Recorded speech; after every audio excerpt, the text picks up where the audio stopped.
So let's look at the stages of motivation. It will be similar as just another perspective. So I will go quickly from that.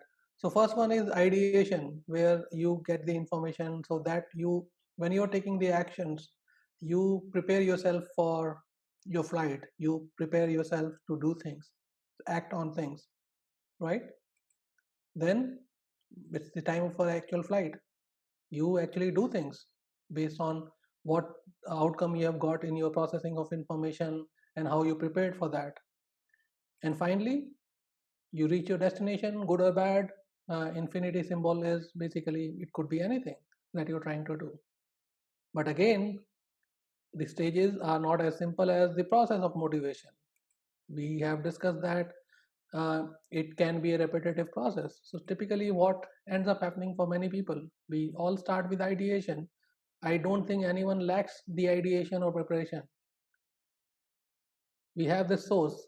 The only thing we lack is not preparing enough or not having right information to prepare and then doing the action. And that's where many people fail. If our preparation is not comprehensive, our action or flight is not going to result in the outcome that we are expecting. So what ends up happening is that we do re-ideation or re-preparation.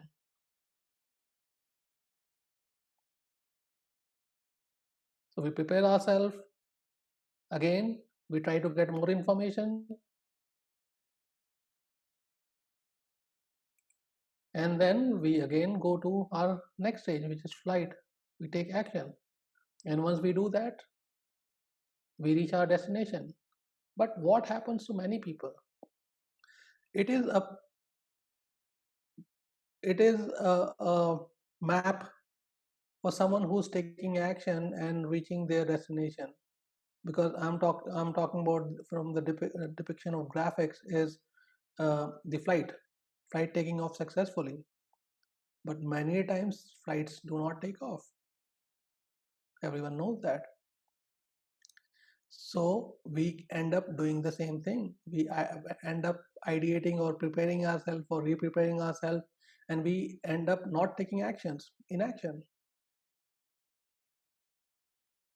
And that's the end of it, basically. And we don't end up getting what we could have gotten if we would have successfully acted on something. Like meditation is one thing, right? We try meditating. Um, Maybe we have wrong information on meditation. We have heard differently, different people talk differently on different techniques, and we try using one technique and we don't see the result in first sitting, and we feel that motivation is not for me, or we just sit and try to close our eyes or focus on our breath, and within a couple of minutes realize that, oh, I'm not able to focus on breath. The moment I start focusing on breath, then my mind goes to some other thought or something else comes. So meditation is not for me, or this technique is not for me. So the motivation actually cause you inaction later on, because you actually concluded that you cannot meditate now, even though if everyone knows and have this comprehensive understanding that this is the expected path, like the expected path for you to fall when you started walking or learn to walk or learn to ride a bike or learn to surf. But many people do not get that comprehensive information, and they end up either retrying and failing again because they have the wrong expectation. So what expectation we are setting is also important, and then expectation is the outcome of the stage 2 that I was talking about.